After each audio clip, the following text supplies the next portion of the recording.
We're gonna go over a couple different variations of the deadlift here, but we're gonna start with the stiff leg deadlift, okay? And what we're primarily trying to hit here with the stiff leg deadlift is the hamstrings. We are gonna load the glutes to a certain extent. We're gonna load the spinal erectors to a certain extent. We're gonna load the traps to a certain extent, et cetera, et cetera, et cetera, right? All deadlifts are gonna be those compound movements or multi-joint movements that are gonna have an impact, you know, over the course of the body here. But at the end of the day, we're trying to bias here, or we're really trying to affect is the hamstring, most importantly. So we're gonna go ahead and we're gonna go through a stiff leg deadlift here. Riley's gonna grab the bar. And the way that I like to kind of cue this one is really just thinking straight up glutes back. In some cases, before you go, I might even put somebody closer to an object like this here or the wall and kind of get their butt close to that and tell them to just make their butt touch that wall without their chest coming down too far, right?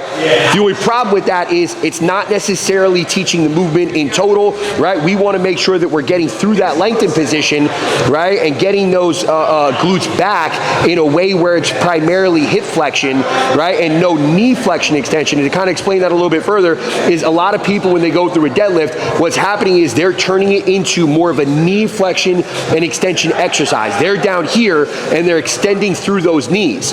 And while you're going to hit some posterior chain doing that, especially if you're up like this and then boom, you're squatting down. But in this position here, coming out of that concentrically, you're going to be in a position where you're extending the knees, right? And a lot of the quads are going to take over there. So we want to be careful with that. In this particular case, what I'm going to tell Riley to do is just push his butt back as far as he can, right? To where his hips are fully flexed. And now, boom, right there, what you're going to find is he's at a point where if I push him just a little bit here, he's going to, look, come off his toes, right? So he's almost primarily on his heels. Lock out those knees, Chief. He's trying to make it easier on himself. See? Now he's back fully flexed. What you need to notice here is he didn't have to go all the way down to his ankles. There's too many of you chicks in the gym thinking that you're Insta-fluencers showing off your butt by going all the way down here and you're like, I can feel it. That's great that you can feel it. But at the end of the day, what we're trying to do here is build some muscle. So we're going to focus on just that active range of motion to hit the hamstrings primarily. So you shouldn't have to go much below the knee, or you shouldn't have to go below the knee at all, to be honest with you. You should be at the knee to slightly below the knee at most to be able to get those hamstrings fully lengthened. So go ahead and go through a couple reps there. Butt back, boom, right there. So you'll notice as he's coming back here, you're gonna see it's not necessary that the bar is going down. Too many people chase the bar here, right? And they're allowing that bar to take them down. Forget about the bar. The bar's out of the equation. All that's doing is loading this exercise. Your bar should only be moving as far as your hips are moving through that motion, and that's it. So for me, this is a fully lengthened position as far as my hamstrings are concerned, but you can see where my chest is at. My chest isn't down here, my chest is up, right? I'm not flexed as far as, I'm not extended as far as my spine is concerned, but I'm in a good position here to be able to load the hamstrings, load the glutes a little bit, boom. And now as we get back there, the one cue that we really want to make, come back again, is two things.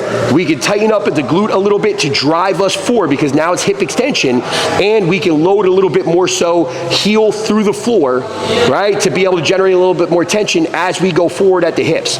So through the floor with the heels, squeeze those glutes on the way in. Through the floor with the heels, squeeze those glutes on the way in, and that's it for the stiff leg deadlift. So now we have the RDL, okay? And what we should have said in the stiff leg deadlift video, which you're watching an RDL video, you maybe didn't watch the stiff leg deadlift video, I don't know.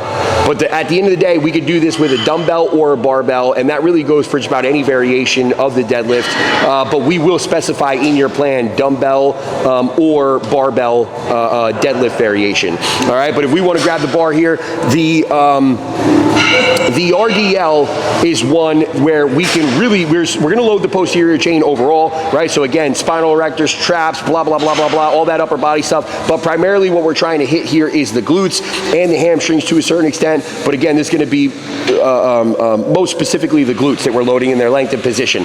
So go ahead, Riley, and go through that motion. The difference between this, right? And I would say push back those hips a little bit further on the next one. Come up to the top.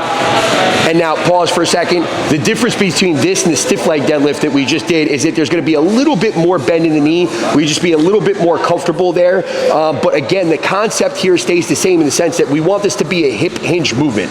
We're trying to train the muscles that are responsible for that hip flexion and hip extension, i.e. for the most part the glutes, right? So in order for us to get that in a position where we're going to be trained optimally, we have to go through that full hip flexion. So again, just like every other deadlift variation, we want to make sure that we're going back at the hips first. See, I would even say for Riley right now, we can get him in a position where he doesn't need to go nearly as far down, travel back further at the hips, travel, boom, onto, and there you go, right? Again, what we see here, and the most common thing I see done wrong with this, is that people are far exceeding where their hip flexion is able to go. So if you watch him, go ahead, go through it.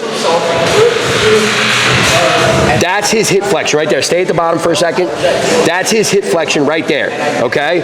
If he were to go further to try to get this bar down, go ahead. All he's doing is traveling through his trunk to be able to get that bar down. That's it. He's not going any further at the hip whatsoever. So he's not loading this any more so. He's just getting a little bit. And now what's going to happen though is he has to come up from there. So as he pulls that bar up, he's going to be driving a lot more through that back as opposed to the legs that we want to try to get more into an active range of motion for, right? And when I say the legs, I mean the posterior, like the glutes and the the glutes and the hamstrings. So go ahead, one more time for the people at home, Riley. Look at that juicy, juicy tush. One more. Done. So again, with any deadlift, we really want to be focused on that hip flexion, hip extension, not leading with the bar, right? Not chasing the bar, not letting the bar dictate the motion for us. And then we don't want to be going all the way down just because we feel it more in the hamstring. There's actually a huge nerve there. Most people are familiar with it in the sciatic nerve. As we go further down, we're basically stretching that nerve. And although nerves are very good at kind of like slipping and sliding, as we get that more length out of there, that nerve is going to be stretched a little bit more, causing a little bit more sensation that a lot of people are going to correlate to just, I feel it more, right? But the bottom line is we want to stay within that active range of motion. Not only can you lift more weight here because you're substantially, cutting that range of motion that you were training in, but you're also going to be loading the musculature more that you want to train here, all right?